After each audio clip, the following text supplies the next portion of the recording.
घोटकी के मकाम पर निचले दर्जे के सैलाब से दर्जनों देहात ज़ेर-ए-आब आ गए हैं। सैकड़ों एकड़ अराजी पर खड़ी फसलें तबाह हो गई हैं। हजारों अफराद सैलाब में फंसे हुकूमती इमदाद के मुंतजर। दरिया सिंध में घोटकी के मुकाम पर निचले दर्जे के सैलाब से दर्जनों देहात ज़ेर-ए-आब आ गए हैं। सैकड़ों एकड़ अराजी पर खड़ी फसलें तबाह हो गई।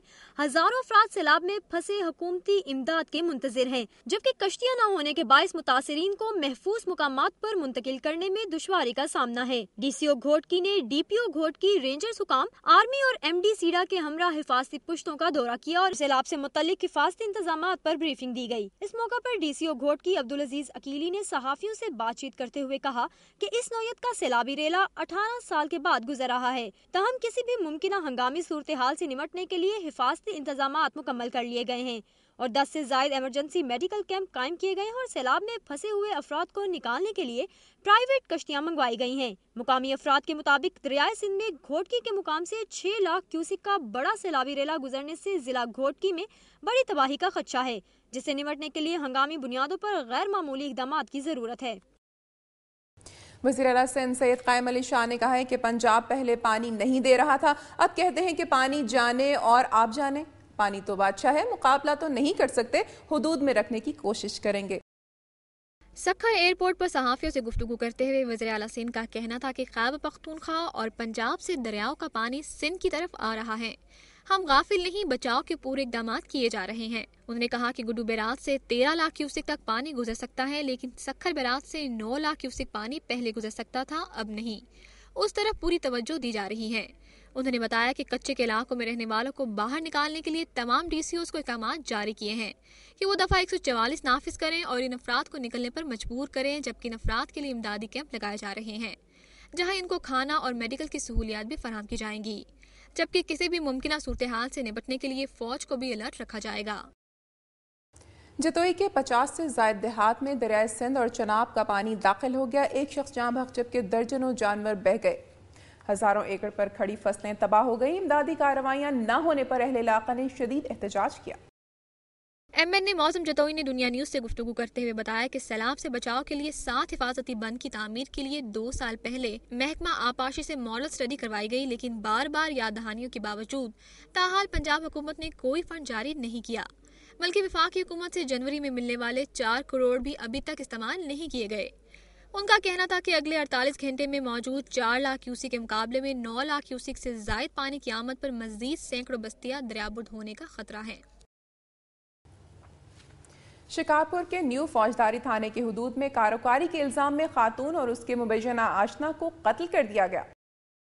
इतलात के मुताबिक एक शख्स ने अपनी बहन सुगरा को उसके आशना लियाकत के साथ देखकर फायरिंग करके कत्ल कर दिया और फरार हो गया।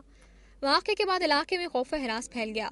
पुलिस ने लाशें अपनी तहवील में लेकर पोस्टमार्टम के लिए सिविल अस्पताल शिकारपुर मुंतकिल की, जिसके बाद उन्हें बुरसा के हवाले कर दिया गया। पुलिस ने मुकदमा दर्ज करके तफ्तीश शुरू कर दी है। स्पीकर कौमी असम्बली डॉक्टर फहमीदा मिर्जा और वजीर दाखिला सिंध डॉक्टर जुल्फिकार अली मिर्जा ने बदीन में थैलेसीमिया सेंटर का दौरा किया। स्पीकर कौमी असम्बली डॉक्टर फहमीदा मिर्जा और वजीर दाखिला सिंध डॉक्टर जुल्फिकार मिर्जा बदीन पहुंचे, जहां पर उन्होंने थैलेसीमिया सेंटर बदीन के दौरे में जदीद मशीनरी का इफ्तिताह किया और सहूलियात का जायजा लिया। इसके बाद स्पीकर सूबाई वजीर दाखिला पॉलिटेक्निक इंस्टीट्यूट बदीन पहुंचे, जहां तलबा और तालिबात में स्कॉलरशिप के चेक तकसीम किए। तकरीब में सिंध टेक्निकल एजुकेशन अथॉरिटी के रीजनल डायरेक्टर गुलाम मोहम्मद मेमन और जिले भर के टेक्निकल इंस्टीट्यूट के प्रिंसिपल्स ने भी शिरकत की। इस मौके पर डॉक्टर फहमीदा मिर्जा ने पॉलिटेक्निकल इंस्टीट्यूट बदीन की बिल्डिंग की मरम्मत और पानी की फराहमी के लिए RO प्लांट लगाने का ऐलान किया। स्पीकर कौमी असम्बली ने बदीन के शहर पंगरियों में खुली कचहरी में लोगों के मसाइल भी सुने। इस्लामाबाद तैयारा हादसे में जाँ बहक होने वाले हैदराबाद से ताल्लुक रखने वाले हसन नसीम जाफरी को कैंट कब्रिस्तान में सुपुर्द खाक कर दिया गया। 30 साल हसन नजीम जाफरी अपने घर में सबसे छोटे थे और हैदराबाद के इलाके सिविल लाइंस में रहायश पजीर थे। वो कराची से अपने दफ्तरी काम के सिलसिले में इस्लामाबाद जा रहे थे कि हादसे का शिकार बन गए। हसन नसीम एक निजी कंपनी में सिविल इंजीनियर की हैसियत से फराइज अंजाम दे रहे थे। उनकी मैयत जब घर पहुंची तो कोहराम मच गया। हर आंख अश्कबार थी। उन्हें नमाज जनाजा की अदायगी के बाद कैंट कब्रिस्तान में सुपुर्द खाक कर दिया गया।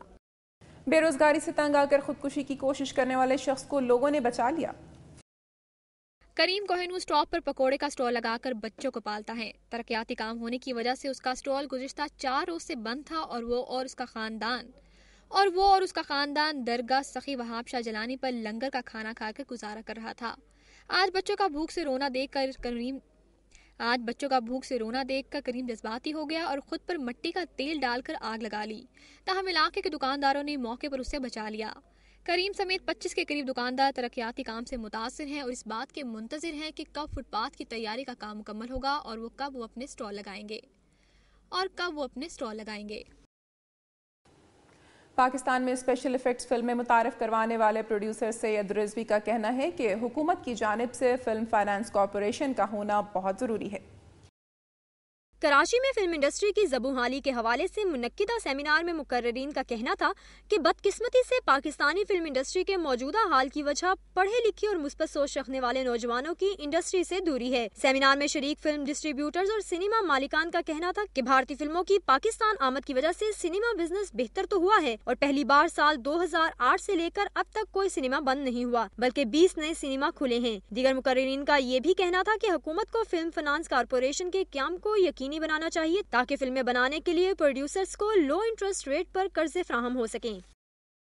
नाज़रीन, सूफी बुजुर्ग कलंदर लाल शहबाज का नाम किसी तारुफ का मोहताज नहीं। सहवन शरीफ में बुजुर्ग सूफी के सालाना उर्स की तकरीबात का आज आखिरी दिन है। सहवन शरीफ कलंदर लाल शहबाज मेले की रौनकों के बारे में देखते हैं दादू से फारूक बलोच की ये रिपोर्ट। सूफी बुजुर्ग हजरत कलंदर लाल शहबाज का 758वां 3 रोजा उर्स मुबारक में मेला कमेटी की जानिब से सकाफती शो, अदबी कॉन्फ्रेंस, सुगड़ंजी कचहरी, ज़रई नुमाइश और सिंध के रिवायती खेल मलाखड़े का एहतमाम किया जाता है। मेले में ज़ायरीन की तफरीह के लिए झूले और सर्कस भी लगाए गए हैं। इसके अलावा रिवायती अशिया और मिठाइयों के दुकान भी खूब सजाए गए हैं। मुल्क भर और बैरूनी मुल्क से लाखों की तादाद में ज़ायरीन सेवन पहुँच चुके हैं। सखी लाल मस्त कलंदर के नारों की गूंज में मजार पर चादरें चढ़ाते हुए ज़ायरीन हाजिरी देते हैं। पूरे शहर में रिवायती धमाल का सिलसिला जारी है।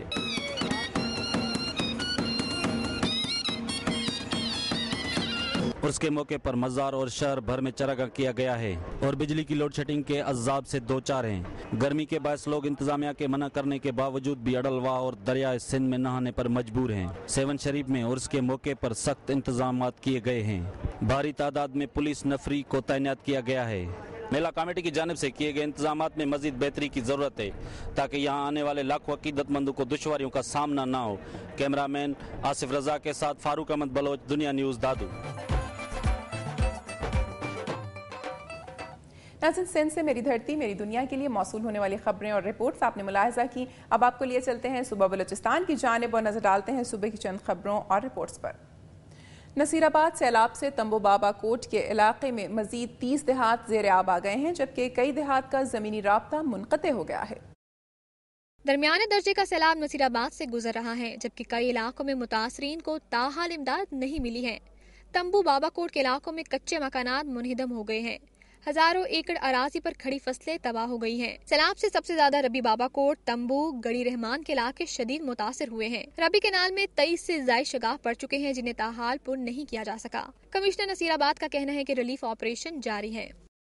नाज़रीन, यहाँ वक्त हुआ है एक ब्रेक का। ब्रेक के बाद आप देख सकेंगे बोलान के इलाके बख्तियाराबाद में सैलाब ने तबाही मचा दी है। मुतासिरीन बड़ी मुश्किल से अपनी जानें बचा पाए।